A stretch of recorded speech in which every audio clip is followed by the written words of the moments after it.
Film maker होता था, वो एक फिल्म कंपनी बनाता था, उसमें वो एक्टर को तनख्वाह पे रखता था। स्टूडियो युग जो था वो सामंती युग था। तो अशोक कुमार ने बोला कि मेरे फीस पता है? बोला क्या है? बोला 1 लाख रुपया। वो दिन था जिस दिन स्टूडियो एरा का पतन शुरू होता है और स्टार पैदा हो जाता है। भारतीय सिनेमा में, साइलेंट सिनेमा में ये ह्यूमर ने स्पेस क्यों नहीं बनाई? हिंदुस्तान उसमें पौराणिक कथाएं देख रहा था। पुष्पक विमानम एक पिक्चर आई थी, और आयरनी ये है उसके बाद अगर मुझे कोई एग्जाम्पल मिलता है तो वो तुषार कपूर मिलते हैं गोलमाल के। 1913 से लेकर 1920 तक किसी ने हिम्मत नहीं की सोशल सिनेमा बनाने की। कुछ तो ऐसे समाज के हाशिए पर जीने वाले लोग थे जिनके पास जो है मंदिर में जाने की इजाजत नहीं थी। क्या ये कोशिश थी, सेंसरशिप की पहली कोशिश थी भारत में? क्या ये कहना सही होगा? सेंसर बोर्ड के अध्यक्ष कौन होते थे? Police commissioner. उनका काम जो था सिर्फ राष्ट्रीय आंदोलन को मतलब कि दबाना था। बोला क्रांति शब्द इंडियन सुनेंगे तो फिर ये बड़ा ही दुष्प्रभाव पड़ेगा। उस समय के जो महिला किरदार थे फिल्मों में वो भी पुरुष निभा रहे थे। कोई भी स्त्री अगर उसमें विधवा का रोल करना है तो बोलती थी तो अपशगुन है। अगर ये फिल्म बन गई होती,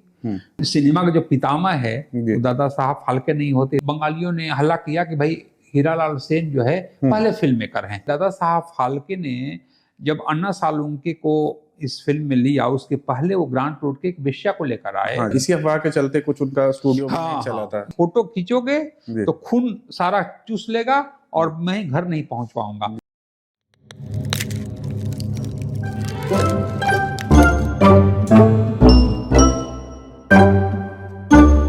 तो भारतीय मूक सिनेमा यानी कि साइलेंट सिनेमा की अगर इतिहास की बात हो तो अधिकतर जनता की जानकारी यहाँ पे रुक जाती है कि भाई राजा हरिश्चंद्र हमारी पहली पिक्चर थी और इसको बनाया दादा साहब फाल्के ने था। जो थोड़े ज़्यादा जानकार हैं वो जानते हैं कि ये 1913 में बनी थी, और कुछ लोग वी शांताराम जी के बारे में जानते हैं। पर विडंबना ये है कि भारतीय सिनेमा का इतिहास उससे कहीं ज़्यादा विस्तृत है। तो इसी बारे में बात करने के लिए आज हमारे साथ धर्मेंद्र नाथ ओझा जी हैं। भारतीय टेलीविज़न के लिए बड़े समय से लिखते आ रहे हैं, वर्षों नहीं दशकों से लिखते आ रहे हैं बल्कि मैं कहूँगा। और हाल फिलहाल में आपकी नई किताब आई है हिंदुस्तानी साइलेंट सिनेमा, तो उसमें बहुत सारी ऐसी जानकारियाँ हैं जो बड़ी मज़ेदार हैं, तो इस बारे में जानते हैं। तो स्टूडियो में बहुत बहुत स्वागत है। धन्यवाद जी। तो धर्मेंद्र जी, अगर मैं भारतीय साइलेंट सिनेमा की बात करूँ उससे पहले ये सवाल मेरा पूछना थोड़ा ज़रूरी मुझे लगता है, क्योंकि अगर हम वेस्टर्न सिनेमा की बात करें, क्योंकि वेस्टर्न से ही सिनेमा आया भारत में, तो वहाँ आइकन्स रहे चार्ली चैपलिन और बस्टन कीटन जैसे, जिन्होंने बिना कोई शब्द बोले पूरी दुनिया को हंसाया। इन कॉन्ट्रास्ट अगर मैं भारतीय सिनेमा को देखूँ तो अगर ऐसी किसी फिल्म का मैं एग्जाम्पल दे सकूँ तो मेरे ख्याल से पुष्पक विमानम एक पिक्चर आई थी, और आयरनी ये है उसके बाद अगर मुझे कोई एग्जाम्पल मिलता है तो वो तुषार कपूर मिलते हैं गोलमाल के। तो भारतीय सिनेमा में, साइलेंट सिनेमा में ये ह्यूमर ने स्पेस क्यों नहीं बनाई? इसके बारे में कुछ बताएं। साइलेंट सिनेमा का जब दौर शुरू होता है उस समय हिंदुस्तान की क्या स्थिति थी वो देखने की जरूरत है। नेशनल मूवमेंट शुरू हो चुका था, जगह जगह प्रदर्शन शुरू थे, और मतलब 1896 में जब पहली बार लुमियर ब्रदर्स ने यहाँ पर फिल्म दिखाई वाटसन होटल में, उसके 1 साल 2 साल बाद ही सावे दादा ने सब छोटी छोटी जो है डॉक्यूमेंट्री फिल्म बनानी शुरू की, जिसमें रेसलर है और द मैन एंड द मैंकीज ये सारी है। उसके बाद हुआ ये था कि क्योंकि हिंदुस्तानी सिनेमा तो बन नहीं रही थी, जो इस तरह से इर्द गिर्द से हीरालाल सेन जो थे वो कलकत्ता में बना रहे थे फिल्म, इस तरह का एक बाहर का जो अंग्रेज मद्रास में जो था वो भी वहाँ का सिर्फ मतलब ट्राम का और रेलवे का और उसका शूट कर रहा था। लेकिन बाहर से जो फिल्में आ रही थी वो यहाँ पर दिखाई जा रही थी। उसमें हर तरह की फिल्में थी, उसमें कॉमेडी भी थी, सोशल भी थी, मर्डर मिस्ट्री भी थी, ये चीज़ें था। लेकिन हिंदुस्तान जब उस समय क्या देख रहा था, हिंदुस्तान उसमें पौराणिक कथाएं देख रहा था नाटक के रूप में। महाराष्ट्र हो चाहे बंगाल हो, उस समय नाटक के रूप में पौराणिक कथाएं इतनी देखी जा रही थी। उसकी वजह थी, उसकी वजह ये थी कि हिंदुस्तान की जो आम जनता थी वो दोहरी मार झेल रही थी।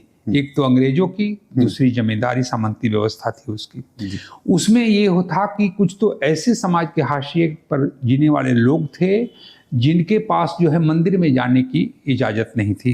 वो काम पूरा किया राजा रवि वर्मा की पेंटिंग ने, जब कैलेंडर जब आए और इस तरह के।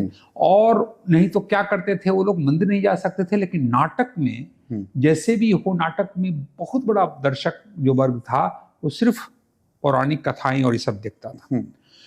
तो ये समय आप सोचिए कि 1898 में सावेदादा फिल्म बनाते हैं, उसके बाद छोटी छोटी चीजें बनती है, लेकिन 1913 में जब आप बोल रहे हैं राजा हरिश्चंद्र जब फिल्म आती है, तो राजा हरिश्चंद्र की कहानी चुनने के पीछे क्या मंशा रही होगी दादा साहब फाल्के की? मंशा यही थी क्योंकि एक तो ये थी कि उन्होंने पैशन ऑफ क्राइस्ट देखी फिल्म पहली बार कोरोनेशन थिएटर में, उससे इम्प्रेस हुए। उनके थॉट आया कि भाई जब इस तरह के सिनेमा इतनी चल सकती है तो हमारे यहाँ पौराणिक कथाएं तो हैं। दूसरी बात यह था कि इस तरह की कथाएं जो है ऑलरेडी समाज में दिखाई जा रही थी, तो ये भी था कि इसमें जो पैसा लगाया जाएगा तो पैसा वापिस आना चाहिए। तो पैसा जब नाटक से वापिस आ सकता है तो फिल्म से भी वापिस आएगा। तो इसीलिए आप ताजुब ये करेंगे कि 1913 से लेकर 1920 तक किसी ने हिम्मत नहीं की सोशल सिनेमा बनाने की, पौराणिक सिनेमा ही बनती रही। तो ये वस्तु स्थिति ये थी, और सिनेमा और राष्ट्रीय आंदोलन सहयात्री रहे हैं। 1913 में ये फिल्म बनाते हैं, 1915 में महात्मा गांधी साउथ अफ्रीका से लौट कर आते हैं। तो इधर नेशनल मूवमेंट और इधर सिनेमा का मूवमेंट, ये साथ साथ चलता है। तो इसलिए मुझे ये लगता है कि हमारे फिल्म मेकरों में या जो भी उस जमाने में जो फिल्में बना रहे थे, उन लोगों के जहन में कॉमेडी या इस तरह की चीजें, जो कि ऑलरेडी 1916 में डॉक्टर केल्फा का जादू उन्होंने बनाया है दादा साहब फाल्के ने, साइलेंट फिल्म, ठीक है ना। उसके बाद एक और मराठी फिल्म बनाई है द पिठाचे करके, वो भी साइलेंट ये कॉमेडी फिल्म थी। ये दोनों फिल्म थी, लेकिन उसको आने में आपको 4-5 साल लग गया, ठीक है। लेकिन जो आपका सवाल सही है कि विस्तार से, मतलब जिसको बोलते हैं कि एक मूवमेंट की तरह से, जैसे चार्ली चैपलिन और वहां पर जो शुरू हुआ, वो मूवमेंट हिंदुस्तान में नहीं शुरू हुआ। अच्छा, जो आप जैसे बता रहे हैं धर्मेंद्र जी कि उस समय थोड़ा लिमिटेशंस थी भारतीय समाज के, भारतीय मध्यम वर्ग अगर मैं उसे कह सकूं, तो क्या यही कारण था कि उस समय के जो महिला किरदार थे फिल्मों में वो भी पुरुष निभा रहे थे? उसका क्या कारण था? देखिए, हिंदुस्तान में जब सिनेमा आया और सिनेमा का पहली बार साहस दादा साहब फाल्के से पहले एक और साहस हुई थी। मैं आपको बता दूं कि दादा साहब फाल्के ने जो 1913 में ये फिल्म बनाई है, उसके पहले 1912 में एस.एन. पाटणकर ने फिल्म बनाने की कोशिश की। उनके पास 2 फाइनेंसर थे, भातखंडे और अनाडे, और उन्होंने सावित्री करके फिल्म शुरू किया। और ताजुब आप करेंगे कि उन्होंने किसी पुरुष को नहीं, बल्कि उनको एक स्त्री मिली थी जिसका नाम था नर्मदा मांडे, ठीक है। वो अलग बात थी कि उसमें कुछ प्रॉब्लम आ गई, और कुछ आधे घंटे 40 मिनट का जो फुटेज शूट हुआ था, लंदन में जब गए तो पूरा रॉ स्टॉक में पूरा ब्लैंक था, कुछ आया ही नहीं निगेटिव पर। जब कुछ छपा ही नहीं तो फिल्म जो है, अब सवाल ये था कि दादा साहब ये एस.एन. पाटणकर जब लौट कर आए तो उन्होंने ये बात बताई, तो उनके जो फाइनेंसर थे उन्होंने तो माथा पीट लिया कि हमारे पास तो भाई अब फंड नहीं है, ये क्या हो गया। अगर सवाल ये है कि ये इतिहास बनते बनते रह गया, अगर ये फिल्म बन गई होती तो हिंदुस्तानी सिनेमा की जो चलचित्र की जो अभिनेत्री है वो नर्मदा मांडे होती, कोई पुरुष नहीं होता, अन्ना सालुंके नहीं होते, और पहला सिनेमा का जो पितामह है वो दादा साहब फाल्के नहीं होते, एस.एन. पाटणकर होते। ये हुआ। अब सवाल, अब जो आप बोल रहे हैं कि क्यों नहीं था, उस समय हिंदुस्तान में सिनेमा का, अगर सही मायने में मैं कहूँ तो सिनेमा के लिए हमारा समाज तैयार नहीं था। क्यों नहीं तैयार था? पहला कि कोई भी स्त्री, क्योंकि नाटकों में भी पुरुष महिलाओं की भूमिका करते थे, कहीं कहीं उस तरह के नट लोग थे जो कि उस समय की स्त्री भूमिकाएं करते थे। सिनेमा के प्रति एक लोगों का एक 2-3 चीजें थी, मैं बता दूं। पहला ये था कि कोई स्त्री तैयार नहीं थी वो करने के लिए। दूसरा ये था कि किसी ने अफवाह फैलाई थी कि जैसे ही कैमरा ऑन होता है आपके बॉडी का सारा खून जो है वो चूस लेता है। तो लोग बोले कि भाई अब सिनेमा का जो हम फेस नहीं करेंगे। दूसरा ये था कि कोई भी स्त्री अगर उसमें विधवा का रोल करना है तो वो बोलती थी तो अब शगुन है, वो तो मतलब जिंदगी भर मैं छप जाऊंगी और देखती रहूंगी। यही कारण था कि दादा साहब फाल्के ने जब अन्ना सालुंके को इस फिल्म में लिया, उसके पहले वो ग्रांट रोड के एक वेश्या को लेकर आए। और पहले तो वेश्याओं ने मना किया, बोला कि नहीं नहीं इससे जो है हमारी इज्जत चली जाएगी। और सोचिए कि ब्रोथल्स का से इज्जत जो है वो बड़ी थी सिनेमा का, तो सिनेमा में दादा साहब फाल्के ने बोला कि तो बड़ी मुश्किल है, तब उन्होंने ये बैरा चुना वहां पर अन्ना सालुंके को। दूसरी बात ये थी कि जब वो रोहिताश के रोल के लिए जब ढूंढना शुरू किए बच्चों को, तो हुआ कि भाई आप मुझे 10 साल का 8 साल का बच्चा दो। तो उन्होंने बोला कि बच्चा क्या करेगा, बोला रोहिताश की। तो सबको कहानी पता है कि रोहिताश मर जाते हैं। बोला मैं अपने बेटे को पर्दे पर मैं मरते हुए नहीं देख सकती, या उसका बाप बोला कि मैं मरते हुए नहीं देख सकता, तो किसी ने दिया ही नहीं। उस अंधविश्वास को तोड़ा किसने, दादा साहब फाल्के ने, उनकी पत्नी सरस्वती देवी ने, और उन दोनों ने सरस्वती फाल्के ने, और इन दोनों ने मिलके कहा कि हमारा बेटा जो भालचंद्र है वो रोहिताश की भूमिका करेगा। और रोहिताश की भूमिका में उसने बहुत उम्दा रोल किया और लोगों ने उसकी तारीफ भी की। बिल्कुल। अच्छा, जैसे कि आप बता रहे हैं, मेरे ख्याल दादा साहब फाल्के ने बड़ौदा में एक स्टूडियो भी खोला था, इसी अफवाह के चलते कुछ उनका स्टूडियो भी नहीं चला था। देखिए दादा साहब फाल्के तो कि आप तो इसमें मेरी किताब में पढ़े होंगे बहुत ही डिटेल में कि क्या क्या उन्होंने पेपर वेला मैंने जादूगरी का भी काम किया, इसका भी काम किया। फिर वो जो बड़ौदा आर्ट स्कूल में जब गए तो वहाँ फोटोग्राफी जो विभाग था उसके हेड बना दिए गए और ये सब चीज़ें। तो इसीलिए उन्होंने फिर जब उन्होंने कैमरा वैमरा लिया तो उन्होंने बड़ौदा में एक स्टूडियो खोला। और जब स्टूडियो खोला तो लोग जो है पेंटिंग बनाने के लिए तैयार थे कि मेरा पेंटिंग बना दो, लेकिन बोला कि नहीं, फोटो खींचोगे तो खून सारा चूस लेगा और मैं घर नहीं पहुंच पाऊंगा। इस अफवाह के चलते उनका स्टूडियो बंद हो गया। तो इस तरह की चीजें थी, जो कि उल्टा है। सावे दादा उसके पहले ऑलरेडी ओपेरा हाउस के पास अपना फोटो स्टूडियो चला रहे थे, और वो अपनी फिल्म में कुछ सालों तक रहे। जब उनके भाई की मृत्यु हो गई 1907 वगैरह में, तो उन्होंने छोड़ दिया। फिर वो वापस अपने स्टिल फोटोग्राफी की तरफ आ गए, क्योंकि बॉम्बे में उस तरह के अफवाह की और उसकी गुंजाइश कम थी, क्योंकि पढ़े लिखे लोग थे, व्यापारी लोग थे। लेकिन बड़ौदा में या इंदौर में उस तरह का चीजें जो थी ज्यादा थी जी। अच्छा, जैसे कि आप बता रहे थे अभी धर्मेंद्र जी कि राजा रवि वर्मा की बात हुई, तो जब आपकी किताब मैंने पढ़ी तो मुझे ये कहीं पे समझ में आया कि राजा रवि वर्मा बहुत बड़े इन्फ्लुएंस थे फिल्म मेकर्स के लिए। उसके बारे में थोड़ा कुछ बताइए। देखिए क्या होता है कि इन्फ्लुएंस की बात नहीं, बात ये है कि सबसे पहली बात ये है कि फिल्म मेकर कौन था। फिल्म मेकर थे, जो पहला फिल्म मेकर वो थे दादा साहब फाल्के। दादा साहब फाल्के पेंटर भी थे, दादा साहब फाल्के आपके फोटोग्राफर भी थे, दादा साहब फाल्के नाटक और इसके जो है रसिक भी थे। तो मतलब कि उसी तरह से दूसरा जो नाम आता है महाराष्ट्र फिल्म कंपनी के कोल्हापुर के बाबू राव पेंटर का, वो भी पेंटर थे। वो क्या करते थे कि नाटकों के पीछे जो पर्दे होते हैं उसका सीन बनाते थे। पर्दे पर सब कभी जंगल बन गया, कभी महल बन गया, तो वो सब पेंटिंग ये लोग किया करते थे। बाकायदा नाट्य मंडली में ये लोगों को वेतन दी जाती थी, रहते थे। दादा साहब फाल्के ऑलरेडी रवि वर्मा के पेंटिंग के बड़ी मुरीद थे। सवाल ये हुआ कि जब पहली बार जब फिल्म आई तो आप यूरोपियन फिल्म का नकल कैसे कर सकते हैं जब आप माइथोलॉजी बनाने जा रहे हैं। तो माइथोलॉजी में अब ये था कि माइथोलॉजी की जो वेशभूषा है वो कैसी होनी चाहिए, जो पात्र का जो छवि है वो कैसी होनी चाहिए, उसका बैकग्राउंड है वो कैसा होना चाहिए। तो वो बैकग्राउंड, छवि, और उसके लिए एक ही मात्र सोर्स था, वो था राजा रवि वर्मा की पेंटिंग। तो राजा रवि वर्मा की पेंटिंग में दादा साहब फाल्के ने पूरा का पूरा वहां से उन्होंने उठाया।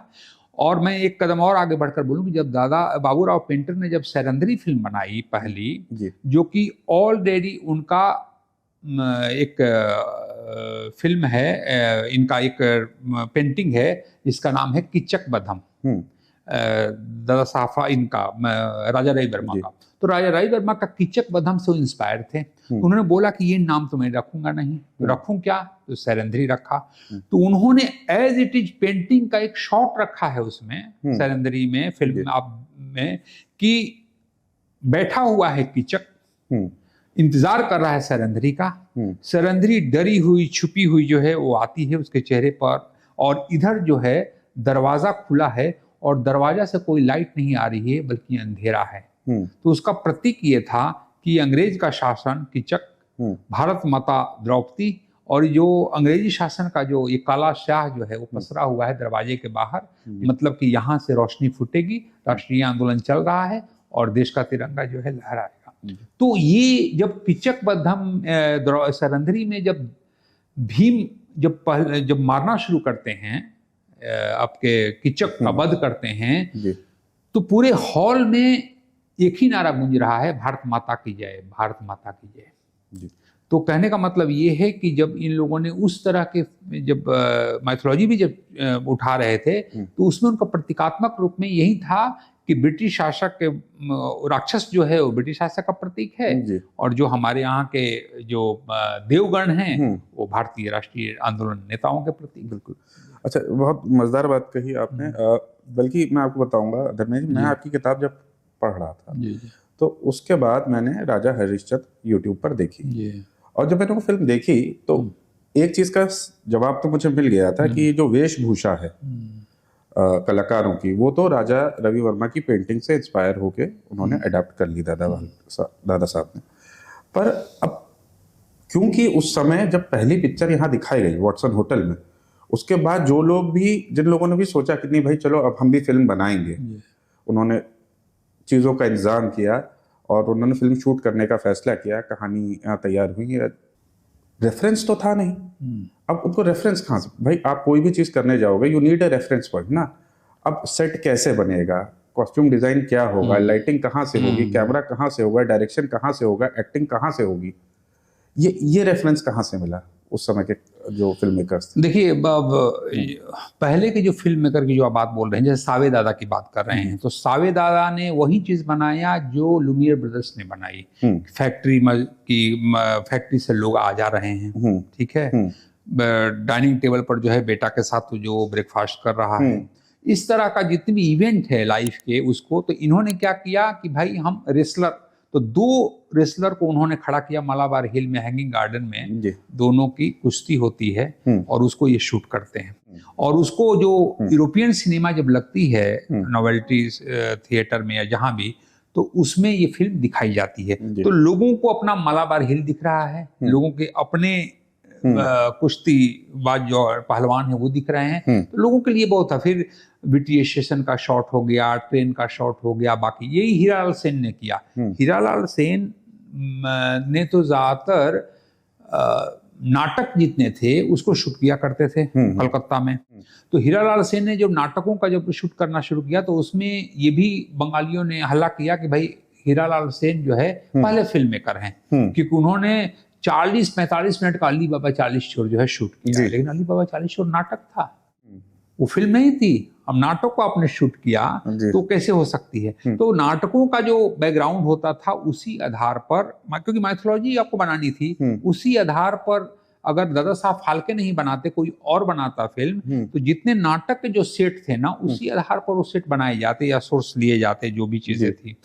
लेकिन दादा साहब फाल्के चूंकि पेंटर भी थे और राजा रवि वर्मा के मुरीद भी थे, तो इस तरह से उन्होंने वहां से रेफरेंस लिया और उन्होंने बनाई। चाहे देखिए मोहिनी भस्मासुर उनकी दूसरी फिल्म थी, फिर उसके बाद अब आप देखिए कि कृष्ण जन्म और कालिया मर्दन जैसी जो फिल्में जो आती है उसमें उन्होंने स्पेशल इफेक्ट भी पैदा किया, क्योंकि तब तक यूरोपियन सिनेमा और इसमें स्पेशल इफेक्ट आ चुके थे। और दादा साहब फाल्के जब पहली बार जब लंदन जाते हैं तो वहां वो जाकर ट्रेनिंग लेते हैं कुछ दिनों का, ठीक है। तो ट्रेनिंग लेने के बाद वो इस तरह के सिनेमा में अपना योगदान देते हैं। और एक चीज मैं, क्योंकि आप पूछ नहीं रहे लेकिन मैं आपको बता दूं कि दादा साहब फाल्के क्यों बड़े फिल्म मेकर थे, क्योंकि जब ये दोबारा जब गए हैं 1914 में कि मैं इलेक्ट्रिक मशीन लेकर आऊं, और वहां पर जब वो आपका मिस्टर सिसिल हेपवर्थ से मिलते हैं जो वाल्टन स्टूडियो के मालिक होते हैं, तो वो उनको ये दोनों फिल्में दिखाते हैं, राजा हरिश्चंद्र, मोहिनी भस्मासुर भी। देखने के बाद वो लोग बोलते हैं कि मतलब कमाल का जो है आपका क्राफ्ट है, और इस तरह के अगर आप फिल्म करते हैं तो आप वॉल्टन स्टूडियो के लिए फिल्म बनाइए, जी। प्रोड्यूस ये करेगा और सब्जेक्ट जो रहेगा वो इंडियन रहेगा। आपको 300 पाउंड रुपया, 20% जो उसका आपको शेयर, और आने जाने का जितने भी कलाकार होंगे उनका खर्चा सब कुछ जो है कंपनी वहन करेगी, और आपका रहना और ये सब चीजें ये रहेगा। इतना बड़ा अमाउंट उन्होंने ठुकरा दिया क्योंकि वो स्वदेशी आंदोलन के समर्थक थे, और उन्होंने बोला कि जैसे हिंदुस्तान में स्वदेशी आंदोलन चल रहा है वैसे ही हिंदुस्तान में स्वदेशी सिनेमा भी चलना चाहिए, क्योंकि मैंने तो अभी शुरुआत की है और आते ही मैं बिक जाऊं। अब आज के तारीख में आप फिल्म मेकरों के साथ मतलब कि थोड़ा तय कर लीजिए कि इस तरह का ऑफर यहाँ के फिल्म मेकरों को भी मिले, तो उसके लिए कितना बड़ा है रियलिटी है कि क्या वो हिंदुस्तान के सिनेमा और हिंदुस्तान की संस्कृति और स्वदेशी के लिए क्या वो करेगा, कभी नहीं। तो ये थी उनकी। और सबसे बड़ी बात यह है कि जब वो लौट कर आते हैं तो 19,000 का वो इलेक्ट्रॉनिक जो मशीन है वो आकर बॉम्बे के बंदरगाह पर पड़ा हुआ है, छुड़ाने के लिए पैसे नहीं है, क्योंकि तब तक से फर्स्ट वर्ल्ड वॉर शुरू हो गया है और इनके जितने भी फाइनेंसर थे वो पीछे हट गए, बोले कि नहीं मैं तो अब इसमें। और इन्होंने जो पैसा कमाया था वो नासिक में स्टूडियो बनाने में सारे पैसे लगा दिए। तो 19-20 हजार रुपया जिस आदमी को 300 पाउंड महीना मिल रहा है और शेयर भी, वो आदमी ठुकरा के आता है, और हिंदुस्तान के हमारे जो फाइनेंसर हैं वो 20,000 रुपया नहीं दे रहे हैं इस फिल्म मेकर को सपोर्ट करने के लिए, वो आदमी फिर सूद पर पैसा लेकर वो मशीन छुड़वाता है। तो इस तरह के मतलब कि त्रासदी से वो गुजर चुके थे, लेकिन तो भी उन्होंने कभी हिम्मत नहीं हारी, और इस उन्होंने एक तरह से विश्व में जो सिनेमा के पितामह होने का उन्होंने अपने आप को वो सिद्ध किया। जी बिल्कुल। जैसा कि अभी धर्मेंद्र जी आपने कहा कि उस दौर की जो फिल्में थी वो स्वतंत्रता आंदोलन के बारे में भी प्रचार कर रही थी और देश में सामाजिक परिवर्तन भी चल रहा था। और इसी समय की बात है, अर्ली 1900s की बात है, जब अंग्रेज जो हैं भारतीय सिनेमेटोग्राफ एक्ट लेके आते हैं। तो क्या ये कोशिश थी, सेंसरशिप की पहली कोशिश थी भारत में, क्या ये कहना सही होगा? नहीं, देखिए 1912 में ब्रिटेन सबसे पहले सिनेमेटोग्राफ जो एक्ट लेकर आता है वहाँ सेंसर लगाई जाती है। क्यों लगाई जाती है 1912 में? क्योंकि अमेरिकन फिल्मों का वर्चस्व जो है बढ़ गया था और ब्रिटेन फिल्म मेकरों को लगता था, वहाँ के शासन को लगता था कि अमेरिकन फिल्में जो है ब्रिटिशर्स जो है ज़्यादा देख रहे हैं, और उसमें एक्शन फिल्में थी, उसमें थोड़ा सा अर्थनग्नता भी थी। तो ब्रिटेन जो है अपने आप को सेव करने के लिए 1912 में एक्चुअली उसको अमेरिकन फिल्मों के प्रतिबंध लगाने के लिए 1912 में लेकर आता है। 1914 में मिस्टर व्हीलर, एच व्हीलर उनका नाम था, उन्होंने जो सेक्रेटरी थे इसके कैबिनेट, वो लेटर लिखते हैं कि हिंदुस्तान में भी सेंसरशिप की जरूरत है। लेकिन फर्स्ट वर्ल्ड वॉर आ जाता है, उसमें ब्रिटेन जो है इन्वॉल्व हो जाता है, तो ये बातें रह जाती है। तो इसीलिए 1918 में जब वर्ल्ड वॉर खत्म होता है तो इसकी 2-3 वजह थी। एक तो अमेरिकन फिल्मों पर रोक तो लगानी ही थी, उसके साथ क्योंकि सिनेमा में अब इनको ये लग रहा था कि अब लंका दहन जब लगी और हनुमान जी ने, ये तो दादा साहब फाल्के की फिल्म थी, आर्यन थिएटर में पूना में जब हनुमान जी का सीन आता है और लंका दहन जब वो करते हैं तो पूरा हॉल जो है 10 मिनट तक भारत माता की जय वंदे मातरम करने लगता है। तो ये रिपोर्ट तो सब जाती थी अंग्रेजों के पास, तो बोला कि इनके माइथोलॉजी सिनेमा में भी हमारे खिलाफ जो है साजिश चल रही है। तो 1918 में ये एक्ट लाया गया, 1920 में ये एक्ट जो है लागू कर दिया गया, और पहली शिकार जो सिनेमा हुई वो 1921 में महात्मा बिदुर हुई, जो कोहिनूर फिल्म कंपनी के द्वारा कादा संपत्ति की थी। बिल्कुल। अच्छा, तो क्या इस कानून को सिर्फ नकारात्मक चश्मे में देखे ये सही है? क्योंकि धर्मेंद्र जी, अंग्रेजों ने जब ये एक्ट लाए, ये कानून लाए, तो हाँ एक तरफ उन्होंने सेंसरशिप लागू की, पर एक तरफ उन्होंने रेगुलेशंस भी लाए जिसपे उन्होंने स्थायी और जो अपने सिनेमा थिएटर और इसको रेगुलेट किया। देखिए क्या है कि उसके 2 ही पर्पस थे। पहला तो फिल्मों पर नियंत्रण लगाना, दूसरा जो है सिनेमा थिएटर की सेफ्टी की, जिसमें कि एक अस्थायी थिएटर हो, जिसमें कि उनका अब थिएटर में इतने लोग हैं तो भाई वो वहाँ फायर का कुछ इंतजाम है कि नहीं, अगर आग लग गई तो क्या होगा, सेफ्टी क्या है कि नहीं, टॉयलेट है कि नहीं, इस तरह का। तो ये अस्थाई जो परमानेंट जो बिल्डिंग में जो सिनेमा हॉल चल रहा था जी। उस पर ये लागू था, जो टेंट सिनेमा चल रहा जी। था उस पर लागू नहीं था ये। लेकिन ये जो हास्यास्पद ये है कि 4 बोर्ड बनाए गए, बर्मा, मद्रास, कलकत्ता, बॉम्बे, ठीक है। और सारे सेंसर बोर्ड के अध्यक्ष कौन होते थे? Police commissioner. पुलिस कमिश्नर को सिनेमा से क्या मतलब? जी। लॉ एंड ऑर्डर का प्रॉब्लम थोड़े है। लेकिन अब देखिए, और प्रॉब्लम ये था कि इस तरह से हास्यास्पद है कि अगर उसमें मोहम्मद साहब पर अगर टिप्पणी कर दी गई तो उसमें एक मुस्लिम को बोर्ड में लाया जाता था तुरंत ही, बोला कि अब तुम एक्सपर्ट को, मौलवी को, कि अब तुम बताओ कि फिल्म में है कि नहीं। तो वो क्योंकि धार्मिक आदमी है वो नकार देता था, ठीक है ना। शिक्षा पर है तो किसी प्रिंसिपल को लेकर आ जाया जाता था, ठीक है। किसी कम्युनिटी पर है तो इस तरह का चीजें। अब मैं आपको बताऊं कि चलिए विदुर पर आपने लगाया क्योंकि आपका क्या कहते थे कि वेशभूषा जो है देखने में वो गांधी की तरह है, ठीक है, ठीक है। लेकिन आप महात्मा विदुर पर लगाते हैं, जो कि महात्मा विदुर में कहीं भी अंग्रेज और साम्राज्यवाद उसकी तो बात हुई नहीं थी, क्योंकि साइलेंट सिनेमा में जो विदुर जो बोल रहे हैं वो नीति की बातें बोल रहे हैं, राष्ट्र की बातें बोल रहे हैं, उसका आपने अर्थ ले लिया कि ये ब्रिटिशर्स के खिलाफ जो है बातें चल रही हैं, ठीक है। दूसरी जो इंपॉर्टेंट बात यह है कि यही सेंसरशिप कोहिनूर फिल्म की ही दूसरी फिल्म सती अनुसुईया, जिसमें कि नग्न, आधा अर्धनग्न दृश्य रखा गया, उसको आपने पास कर दिया और लोगों ने, मतलब उस पर आपको कोई अश्लीलता का वो दाग नहीं लगा। जाल मर्चेंट और सुलोचना की चुंबन सीन है फिल्म अमरून में, वो अमरून फिल्म बनाई थी आपके आरदे शिरानी ने, इंपीरियल फिल्म कंपनी ने, उस पर आपने रोक नहीं लगाई। लेकिन आप जो है इस तरह के जो शब्दावली, अब आपको मैं बताऊं कि जो हमारे मिस्टर W.D. ग्रिफिथ थे, उनकी बर्थ ऑफ नेशन तो थी ही, उसके बाद एक और फिल्म आती है, उस फिल्म में क्यों बैन लगा दिया गया, इंडिया में लागू हुई तो क्योंकि उसमें क्रांति शब्द आ गया था। बोला क्रांति शब्द इंडियन सुनेंगे तो फिर ये बड़ा ही दुष्प्रभाव पड़ेगा।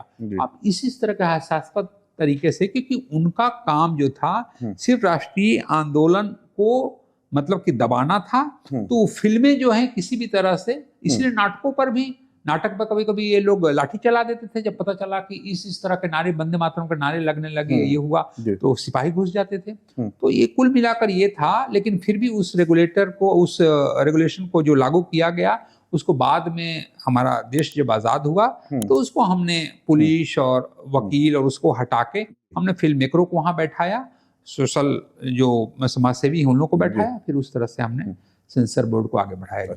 धर्मेश जी, थोड़ा वापस चलते हैं जहाँ पे अभी आपने कहा कि हीरा लाल जी ने अली बाबा 40 चोर बनाई थी, और वो पहली फिल्म इसलिए नहीं मानी जा सकती क्योंकि वो एक नाटक था। तो इसी तरह दादा साहब टोरणे ने भी पुंडलिक बनाई थी, क्या उसका भी यही कारण था, वो भी नाटक था? ये आपने बहुत अच्छा सवाल किया। ये 2 लोगों का दावा था। बंगाली लोगों का ये था कि भाई हमने पहले बनाई, तो मराठी लोगों ने कहा कि भाई हमारे पुंडलिक जो है वो फिल्म थी। श्रीपाद संगीत नाटक, वहां पर एक कंपनी थी, उस कंपनी का एक नाटक होता था जिसका नाम था पुंडलिक, ठीक है। और जीजीएस जो तोड़ने हैं, जो इसके डायरेक्टर थे पुंडलिक के, ये साहब जो थे ये उस समय मैनेजर थे सिनेमा थिएटर में, तो उनको लाया गया कि भाई आपको एक कैमरा दिया जाता है, विलियमसन कैमरा, और एक अंग्रेज को दिया गया, बोला कि ये कैमरामैन है और ये शूट करेंगे, आपको डायरेक्ट करना है। तो खुद लिखा है इन्होंने, मिस्टर तोरणे ने, उन्होंने ये लिखा है कि भाई एक मुंबई के गार्डन में ये नाटक को किया गया, ठीक है, दिन में, क्योंकि लाइट चाहिए थी, दिन में किया गया।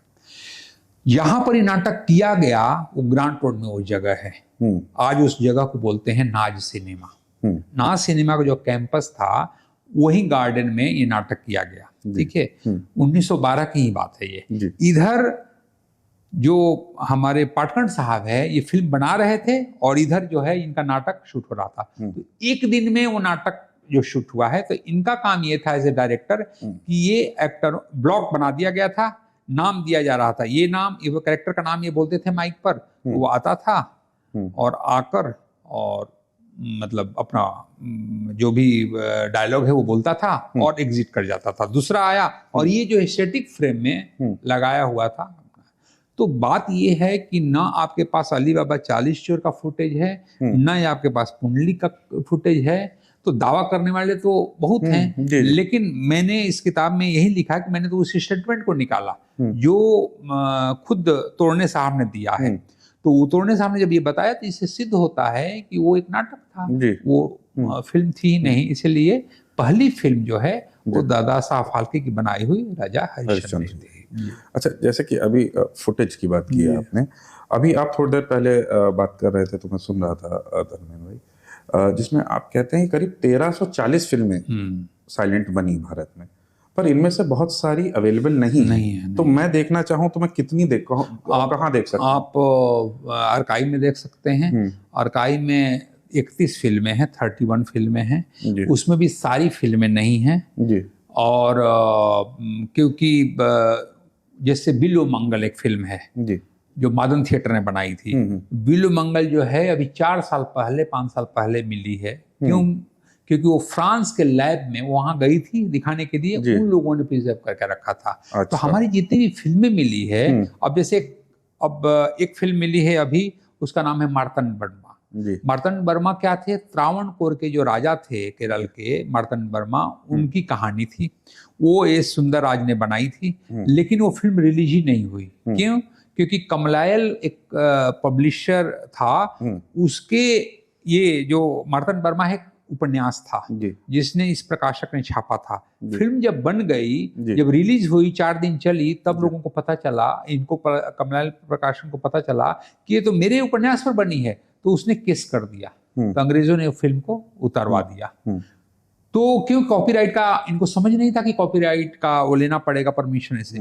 वो फिल्म तो हुआ ये कि अभी 1-1.5 साल पहले कमलायल के जो गो डाउन है 2-4 साल पहले, वहां पर उसका निगेटिव मिला, उसको लेकर आया आर्काइव में और उसको फिर जो भी केमिकल लगाकर जैसे भी उसको प्रिजर्व किया गया है। तो अभी आप मार्तंड वर्मा भी आप देख सकते हैं। अच्छा, आपकी पर्सनल जर्नी पे मैं जाऊं उससे पहले धर्मेंद्र जी, क्योंकि हमने ये इंटरव्यू विदेशी वेस्टर्न मूवीज के स्टार्स से शुरू किया था, तो अगर भारतीय साइलेंट सिनेमा के स्टार्स की बात की जाए तो वो कौन होंगे? मैं पी जयराज के बारे में जानता हूँ। पी जयराज थे, हीरो थे, एक्शन हीरो थे और बाद में रोमांटिक फिल्में भी की। इसके अलावा ऐसे कौन से ऐसे स्टार्स हैं जिनका नाम हमें मालूम होना चाहिए? देखिए, मालूम तो बहुत लोग थे लेकिन लोग जानते नहीं हैं। जैसे मैंने नाम लिया जाल मर्चेंट, 2 भाई थे, डी बिली मोरिया, ई बिली मोरिया, ये दोनों जो है स्टार थे उस जमाने के। ठीक है, डी मोरिया थोड़ा बड़े स्टार थे, ई बिली मोरिया भी बाद में वो आए। और वो बड़ा कोइंसिडेंस था कि बिली मोरिया दोनों ट्विन थे। तो ये जब मिलने के लिए सेट पर जब गए, ई बिली मोरिया के अपने भाई के सेट पर, तो मेकअप मैन आया और बोला कि चलिए। बोला कहाँ? बोला कि मेकअप करने को। लगा कि मुझे भी कुछ शायद मेरे भाई ने बोला होगा। उनको मेकअप करके और उनको एक्ट्रेस के पास खड़ा कर दिया गया। तब डी बिली मोरिया आए, तब वो कंफ्यूज हो गया। तो इन्होंने बोला कि भाई मैं तो उनका भाई हूँ। बोला कि आप तो एक जैसे दिख रहे हो। तो उस प्रोड्यूसर ने इनको फिर साइन कर लिया। कॉन्सिडेंस जो है, आज आप इतना स्क्रीन टेस्ट देते हैं, इतना वो करते हैं, वहां बैठे बैठे जो फिल्में ऐसे मिल जाया करती थी। तो ये थे राजा सैंडो, राजा बड़ा स्टार थे। बाद में वो साउथ के फिल्म मेकर भी बने। राजा सैंडो जो थे वो एक पहलवान थे जो आए थे, उनका नाम था पी नागराज, जो आए थे मद्रास से। तो यहाँ आए और यहाँ आने के बाद उन्होंने कुश्ती तो करते थे और लोगों को ट्रेन करते थे, अमीर लड़कों और इन लोगों को। तो उनका फोटो जब पहली बार छापा गया तो वो फोटो देखने के बाद जो पाटनकर साहब हैं उन्होंने बुलाया और वो अपनी एक फिल्म बना रहे थे। उस फिल्म में उनको रोल दिया। उस तरह से उनका नाम उन्होंने रखा राजा सैंडो। क्यों? क्योंकि जर्मन का एक बहुत बड़ा रेसलर था, उसका इवान सैंडो करके उसका नाम था। तो उस जगह पर, उस तर्ज पर उसका नाम ऐसा रखा। तो राजा सैंडो हो गए, ई बिली मोरिया हो गए, डी बिली मोरिया हो गए। सबसे बड़े स्टार थे मास्टर विठल, बहुत बड़ा थे। जाल मर्चेंट थे, खलील थे, और आपके अन्ना सालुंके तो एक्ट्रेस भी थे, मैंने एक्ट्रेस का भी रोल करते थे, राम और सीता दोनों का रोल किए थे उन्होंने लंका दहन में। तो इस तरह से कई नाम है, जिसमें कि होमी मास्टर थे, वो भी बड़े स्टार थे, और उनके साथ काम करने वाले काफी लोग थे। बाद में की फिल्म पी जयराज का आपने नाम लिया ही, पी जयराज रिप्लेसमेंट थे किसके, मास्टर विट्ठल के, क्योंकि वो उस कंपनी छोड़ दिए, शारदा कंपनी, तो उस कंपनी में फिर पी जयराज को लाया गया था। तो इस तरह से वैसे ही एक्ट्रेस में मैक्सिमम एक्ट्रेस जो है एंग्लो इंडियन थी, उनका नाम ऐसा था, जैसे रेनी स्मिथ, उसका नाम सीता देवी कर दिया गया, मिस बर्ड उसका नाम ललिता देवी कर दिया गया, रूबी मेयर्स उसका नाम सुलोचना कर दिया गया। तो ये सारी जो है एक्टर और एक्ट्रेसेस थी जो। अच्छा, मेरी जो जानकारी है, हो मुझे अगर गलत हो तो बताइएगा, पर धर्मेंद्र जी मैं समझ रहा हूँ शायद मास्टर विट्ठल के ऊपर ज्यादा जानकारी उपलब्ध है नहीं, तो ये आपने जब आप ढूंढने निकले इनके बारे में जानकारी, तो कैसे इकट्ठी किया? देखिए, मास्टर विट्ठल के बारे में जानकारी के लिए मैं हिस्टोरियन से भी मिला, और वो भी मराठी हिस्टोरियन जिन लोगों ने किताब लिख चुके हैं मराठी सिनेमा पर, और पूरा साइलेंट एरा से लेकर आगे तक का, वो ही बोले कुछ नहीं मिलेगा, और ये भी मुझे उन्होंने दावा कर दिया कि कुछ मिलने वाला है नहीं जी।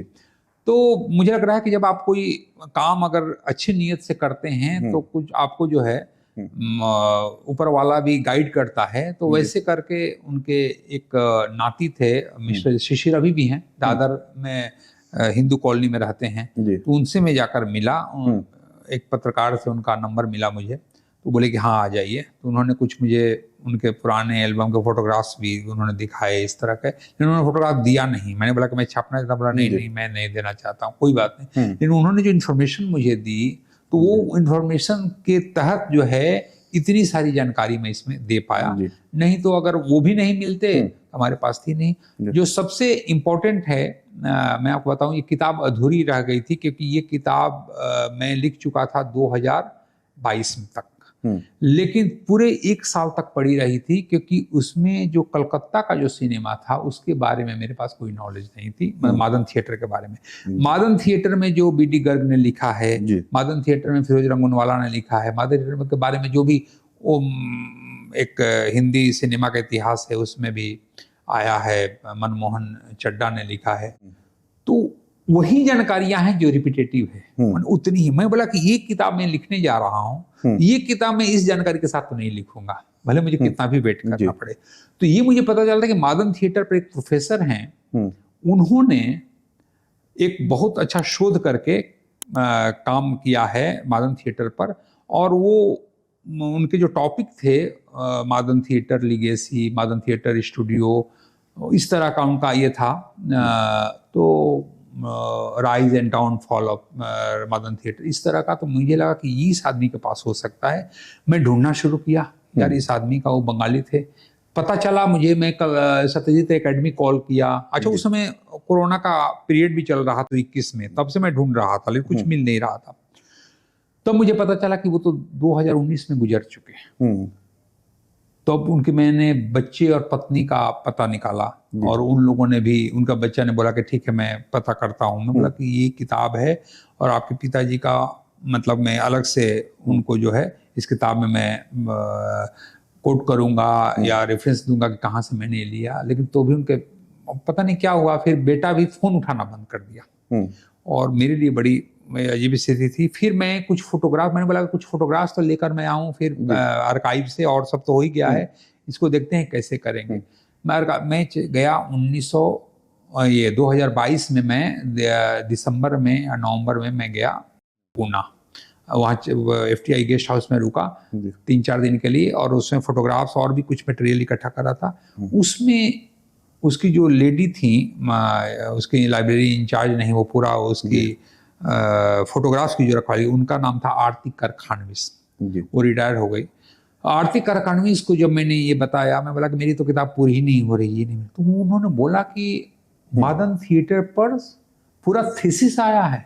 मैं बोला अच्छा, बोला कि हाँ, वो एक स्वर्णिमा या कोई मुखर्जी करके लड़की है डॉक्टर, जी। उन्होंने पूरा रिसर्च किया है। और कमाल ये देखिए कि उन्होंने रेफरेंस जो है उसी डॉक्यूमेंट से लिया था जिसका मैं ढूंढ रहा था जी। उन्होंने। तो मैं बोला कि वो मिलेगा, वो छपा नहीं था, जी। डॉक्यूमेंट्स में टाइप किया हुआ है। तो बोले कि हाँ क्यों नहीं मिलेगा, आर्काइव तो इसके लिए बैठा है। आर्काइव तो वहां से फिर मैंने वो मटेरियल उठाया। तो मादन थिएटर पर जो इतना आपको मटेरियल मिला है, ये किसी किताब में नहीं है। ये पहली बार जो है ये सारी रिसर्च लेकर मैं आया और लाकर फिर जो है इसमें मादन थिएटर पे इतना विस्तृत जानकारी दी गई। अच्छा, क्योंकि अब हम लोग अब आपकी पर्सनल एक्सपीरियंस की बात कर रहे हैं धर्मेंद्र जी के किताब लिखने के, मैं समझता हूँ जब आप मुंबई में जब आपके शुरुआती दिन थे तो आप जाते थे, आपको टॉकीज जो पुराने टॉकीज थे उनको देखने का आप बहुत जाते थे, है ना? तो उसने भी आपकी काफी मदद की। तो उस एक्सपीरियंस के बारे में बताएं जो आपने बाकी टॉकीज जो गए। और देखिए क्या था कि जब मैं बॉम्बे में जब आया तो बॉम्बे को मैं कुछ एरिया में घूम चुका था मंटो के किताब के द्वारा। मंटो ने जो किताबें लिखी, मंटो की कहानियों में आपको ज्योग्राफी मिलते हैं, लोकेशन मिलते हैं, वो मुझे बड़ी अपील करता था। तो मैं ग्रांट रोड उतर कर और मैं पैदल निकल जाता था, कहाँ अरब गली है, कहाँ बिस्मिल्लाह होटल है जहाँ वो खाना खाते थे, कौन सा वो प्ले हाउस एरिया है जहाँ पर फारस रोड किधर है, तो वो सारा मैं ढूंढता था ये चीज़ें। उसी दौरान जो है मुझे याद है कि बॉम्बे आए हुए मुझे 2 साल अभी हुए थे कि बॉम्बे टॉकीज का एक रीगल में शो रखा गया, बॉम्बे टॉकीज की सारे फिल्मों की, कुछ फिल्मों की, जैसे उसमें अछूत कन्या दिखाई गई थी और आपका कंगन दिखाया गया था, इस तरह का जो भी उसमें की जो बंधन दिखाया गया था, इस तरह का देविका रानी, लीला चिटनी से सब 3-4 फिल्में थी जो दिखाई गई थी। तो और मैं गोरेगांव से मैं सुबह सुबह भागता था जाकर रीगल में जाकर सिनेमा देख के आया। तो वो देखने के बाद जो मेरा अतीत के प्रति जो अट्रैक्शन तो पहले से ही था, मैं बोला कि ये सारी फिल्में यहाँ बनी है, कहाँ है। फिर मैं बॉम्बे टॉकीज ढूंढने के लिए फिर निकला तो मलाड में फिर मैंने वो देखा। वहाँ पे आपको कोई बुजुर्ग दंपत्ति नहीं मिले थे? वो मिले थे, वो तो एक्टर भी थे। वो एक्चुअली फिल्मिस्तान में उन्होंने फिल्मिस्तान जो बाद में अशोक कुमार जब फिल्मिस्तान ये लोग खोले तो वहां पर जो एक्टर थे उनका भी नाम किशोर ही था और उनकी वाइफ, दोनों मिले, उन लोगों ने बहुत सारी कहानियां मुझे बताई। फिर वो कहानियां बताई और उन्होंने ये भी बताया कि एक सीनियर सोसाइटी करके है, आप जाइए ओपेरा हाउस के पास। तो मैं उसमें 6 बज रहा था और मैं सीधे निकला वहां से और मैं घर नहीं गया, मैं ट्रेन लेकर मैं पहुंच गया और वो अभी ऑफिस बंद होने जा रहा था तक मैं पहुंच गया था। और ढूंढ ढांड के मैंने नौजीवन बिल्डिंग में, और मैंने बोला कि भाई मुझे उनसे मिलना है, अली साहब से। तो बोला अली साहब तो गुजर गए लेकिन उनके बच्चे वो सब सोसाइटी चलाते हैं। तो उन लोगों ने बहुत सारे बुकलेट, बहुत सारी चीज़ें दी। तो ये सारा चीज़ तो था। मैं आपको बताऊं कि ये किताब लिखने की जो कैसे हुए, क्योंकि मैं तो बॉम्बे टॉकीज पर लिखने के लिए किताब का मैं रिसर्च कर रहा था, वो मैं गया था आर्काइव में। तो मैंने बोला कि बॉम्बे टॉकीज पर काम करने से पहले थोड़ा सा रेफरेंस के रूप में कि एक चैप्टर में लिखूं कि उसके पहले के सिनेमा क्या थी, साइलेंट सिनेमा में ये सब चीज़ें। तो जब मैंने साइलेंट सिनेमा पर जब मैंने पढ़नी शुरू की तो ये तो पता चला कि ये चीज़ें नहीं हैं, ये है लेकिन इसका रेफरेंस नहीं है।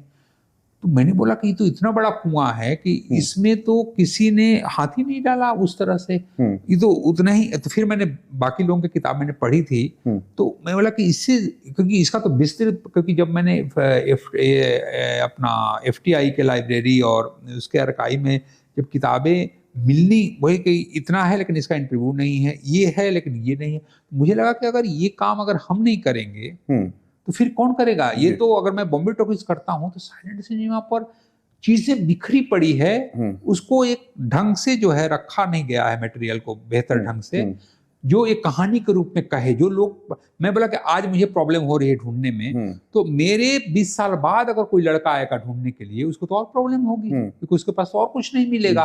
और वो बोल रहे थे कि और अच्छा मैं बताऊं कि उस समय जब मैं गया था उसमें सिर्फ 26 फिल्में अवेलेबल थी और उसके बाद 5 फिल्में मिली है, समझ गया ना। तो इस तरह का 24 फिल्में, तो मैं उसमें से मटेरियल इकट्ठा करना शुरू किया, लिखना नहीं शुरू किया, इकट्ठा करना शुरू किया जहां जहां से मिले साइलेंट सिनेमा पर कि देखते हैं इसको भी करेंगे, बॉम्बे टॉकीज को भी करेंगे। लेकिन जब ये काम जब शुरू किया तो मुझे लगा कि ये बहुत बड़ा काम है, बॉम्बे टॉकीज तो फिर भी हो जाएगा लेकिन ये काम जो है, तो इसलिए फिर मैं जितना हो सकता था वो मिला। और थैंक्स टू इंटरनेट कि इंटरनेट आ जाने से इतनी सारी सुविधा हो गई कि कई परिवार के लोगों ने कई चीजें इंफॉर्मेशन जो है अलग अलग अपने ब्लॉग पर चीजों पर डाल रखा है जी। अब जैसे इसमें जो आपको वी शांताराम पर जो आपको बहुत सारा मटेरियल मिला और बहुत ही नाटकीय ढंग से मिला क्योंकि उनकी बेटी ऑलरेडी किताब लिख चुकी हैं, उन पर ऑलरेडी किताब है, समझ गए। तो बहुत सारी मटेरियल, बहुत सारे नोट्स, बहुत सारे इस तरह के चीजें जो है हमें अवेलेबल हुई। तो इस तरह से मैंने इस किताब को पूरा किया। बिल्कुल। अच्छा, मेरा आपसे आखिरी सवाल धर्मेंद्र जी, अब क्योंकि अब हम इस इंटरव्यू को एक समाप्त करना चाह रहा हूं मैं, तो मेरे ख्याल से ये इससे बेहतर कोई सवाल हो नहीं सकता है। क्योंकि जब शुरुआत में फिल्में बन रही थी तो एक फिल्म मेकर होता था, वो एक फिल्म कंपनी बनाता था, उसमें वो एक्टर को तनख्वाह पे रखता था। उसके बाद इंडिपेंडेंट फिल्म मेकर्स आए, और इंडिपेंडेंट फिल्म मेकर जब आए तो इस तरह के स्टूडियो व्यवस्था जो थी उसको डिसरप्ट किया, एक्टर्स महंगे हो गए और ये फिल्म कंपनियों का पतन एक तरह से कहें तो शुरू हुआ। तो उसके बारे में कुछ बताएं। देखिए क्या है कि स्टूडियो युग जो था वो सामंती युग था। जी। मतलब कि बेटा, बाप काम कर रहा है, बाप हटा, उसकी जगह उसका बेटा काम करेगा। जी।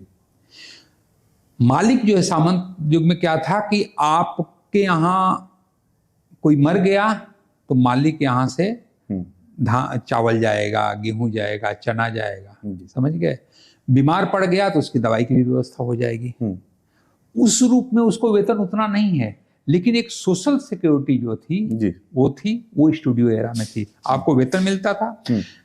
मतलब कि बॉम्बे टॉकीज की कहानी है कि देविका रानी जब हिमांशु राय गुजर चुके थे और देविका रानी और अमीय चक्रवर्ती पूरा कमांड संभाले थे, शशिधर मुखर्जी भी थे उस समय, 43 के पहले की फिल्म की बात मैं कर रहा हूँ, और वो वहां पर एक लाइट मैन जो है ऊपर से गिरा, तो देविका रानी ने बोला कि पैकअप, और उसके बाद देविका रानी उसके घर जाती है। चौल में रहता था वो बंदा, वो तो हॉस्पिटल गया, चौल में गया और वो आश्वासन देने के लिए उसके बच्चों को और उसकी पत्नी को और उसके घर वाले को कि चिंता मत करो, इलाज के साथ जो है वेतन हर महीने जो है इसको मिलता रहेगा। ये सोशल सिक्योरिटी थी। 1943 में एक फिल्म आती है बॉम्बे टॉकीज की, उसका नाम है फिर किस्मत। उसमें अशोक कुमार की फीस 6,000 रुपया होती है, और वो फिल्म जो है 3 साल से ऊपर चलती है, रिकॉर्ड तोड़ देती है। एंटी हीरो की छवि अशोक कुमार लेकर आते हैं 1943 में। 1945 में एक साल बाद 94 में फिल्मिस्तान बनती है। हाँ, उसी साल, एक साल बाद अशोक कुमार के घर के पास एक बड़ी सी कार आकर रुकती है, और उस कार में से जद्दन बाई उतरती हैं, नरगिस की माँ, और उस समय अशोक कुमार रहते थे जहांगीर आर्ट गैलरी के पास। ठीक है, तो वहाँ 2 मंजिले पर, तो वहाँ वो जाती हैं और बोलती है, दादा मुनि, मेरी बेटी के साथ आपको एक फिल्म करनी है जी, तो हम आपको साइन करने आए हैं। तो अशोक कुमार ने बोला कि मेरे फीस पता है? बोले क्या है? बोला 1 लाख रुपया। बोले 1 लाख रुपया? बोले कि हाँ, किस्मत जो है सुपर हिट हो चुकी है, और अभी महबूब खान जो है मुझे साइन करके गए हैं नजमा के लिए, और 1 लाख होनी है। वो दिन था जिस दिन स्टूडियो एरा का पतन शुरू होता है और स्टार पैदा हो जाता है। वही वो दिन था जिस दिन अशोक कुमार बोलते हैं 1 लाख रुपया, क्योंकि 1 लाख रुपए में पूरी फिल्म बन जाती थी। और वो कहते हैं कि, और उसके बाद जो होता है, जैसे ही ये दौर शुरू होता है, उसका जितने भी स्टार आते हैं धीरे धीरे धीरे धीरे, तो स्टूडियो का जो पूरा सोशल जो सिक्योरिटी वाला जो चीजें थी वो विघटन की ओर चली गई, और स्टार जब से पैदा हो गया तो हम जो है पूरी तरह से जो कंटेंट पर, जो हम एक टीम वर्क पर जो हम काम किया करते थे, अब सारी इंडस्ट्री जो है स्टार के ईगो नरिश करने में लग गया, और फिर स्टारडम का युग आया जिसके तहत जो है बाकी जो अच्छाइयाँ भी हैं, जो बुराइयाँ हैं, जो आप देख रहे हैं। ये बिल्कुल। बहुत बहुत धन्यवाद धर्मेंद्र जी, आप आए, अपना बहुमूल्य समय दिया, और बहुत बेहतरीन जानकारियाँ मिली हैं आपसे। आप लोगों से मेरी एक छोटी सी गुजारिश है, हिंदुस्तानी साइलेंट सिनेमा, ये किताब है, बहुत बेहतरीन किताब है, इसको जाके पढ़िएगा, और मुझे उम्मीद है भारतीय हिंदुस्तानी साइलेंट सिनेमा पे आपके बेसिक फंडे क्लियर हो गए होंगे। और अगर एपिसोड पसंद आया तो चैनल को लाइक, शेयर और सब्सक्राइब जरूर करिएगा। जल्दी मिलते हैं एक और किताब और एक और किताब वाले के साथ। तब तक के लिए नमस्कार।